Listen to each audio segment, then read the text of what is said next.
kong maging malakas. Gusto kong maging magaling. Ang pinakamatinding wrestler sa buong mundo. Pero malayong mangyari yun kung ganito lang na ganitong ginagawa ko. Ano nga bang dapat kong gawin? Kung di ko na alam, mag-isip ka nga, Baki! Huh?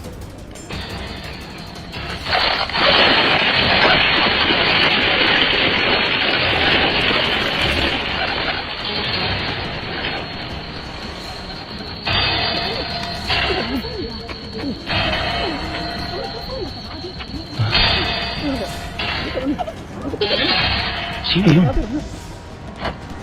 Kung hindi ka naniniwala sa pakikipaglaban, ano sa palagay mo gagawin ng mga susi kapag nalaman nilang katotohanan ni Kukawa? Alalahanin mo, sa mundo ka naman natin, mahirap magtago ng sikreto. Alam ko po, Tente. Kaya umaasa po kung ipaalam niyo agad sa akin kung may magbubunyag dito. Dahil malakas kayong makabalita sa nangyayari sa lungsod, di ba? Maaaring nagbago na nga ang lipunan. Pero hindi mo pa rin maaalis ang karasan, lalo na sa mga gang. Kung hindi ka marunong lumaban, mababa ang tingin sa'yo ng iba. Kaya ano man ang mangyari, may lalabas at lalabas pa rin isa o dalawa na may pambihirang talento sa pakikipaglaban. At tutuparin nila ang kanilang tadhana.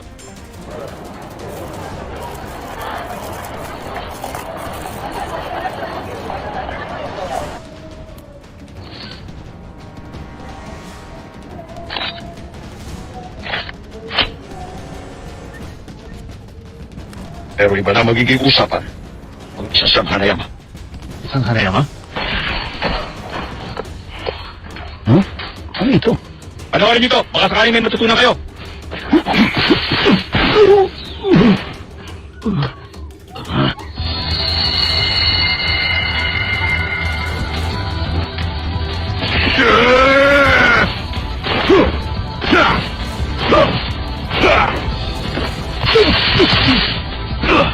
Sige ba, Dino? Lumaba ka! Dito ka ba? High school na kasi ang pwede dito. First year na ako. May Thai boxing pala dito? Matagal na. Ang galing nila, no? Yan si Yuri Tchaikovsky, ang World Heavyweight Boxing Champion. Yuri Tchaikovsky? Nagtagumpay na siya sa larangan ng boxing, pero gusto niya magtagumpay sa lahat ng aspeto ng pakikipaglaban. Eh, ito naman ang pinasok niya. Yung mga malakas sa loob na lumaban sa kanya, taob lahat. Kahit gaano kagaling, hindi siya matalo. Gusto nga niya makakaya ang lahat ng pinakamatindi sa Thai boxing. Magaling! Nauli mo rin! Sige! Puluhan mo na siya! Ang pinuno ng Hanayama Kinye, si Hayama Zura. Patapos siya at bahagi na ng kanilang ikalawang henerasyon. Siya ang tumayo pinuno ng Hanayama Kinye matapos mamatay ang dati nilang leader. Pinatay ng mga tumisaw ang dating leader na ito. Kaya nagpunta ang grupo ng Hanayama sa Kobe para ipaghiganti siya. Ayon sa kwento, hindi na sinama ni Hanayama Zura mga tauhan niya sa pagsalakay at 50 katao ang nilipit niya ng mano-mano. Mano-mano?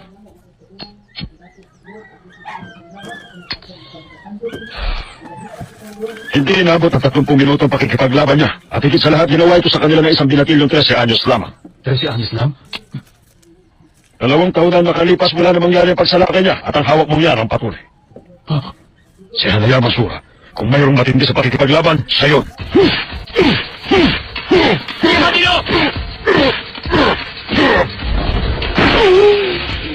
Ang lakas, parang hindi man lang siya tinabla ng mga sipa sa kanya.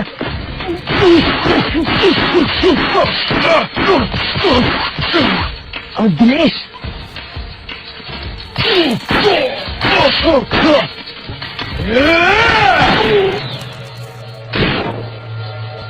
Siyang karapat dapat sa akin. Dino! Dino! Sumagot ka! Napagod ka ba, Yuri? Kung hindi pumunta na tayo sa susunod mong ensayo. Oh? Ngayon ko lang yata nakita ang batang yan. Nagpapasikap pero magaling.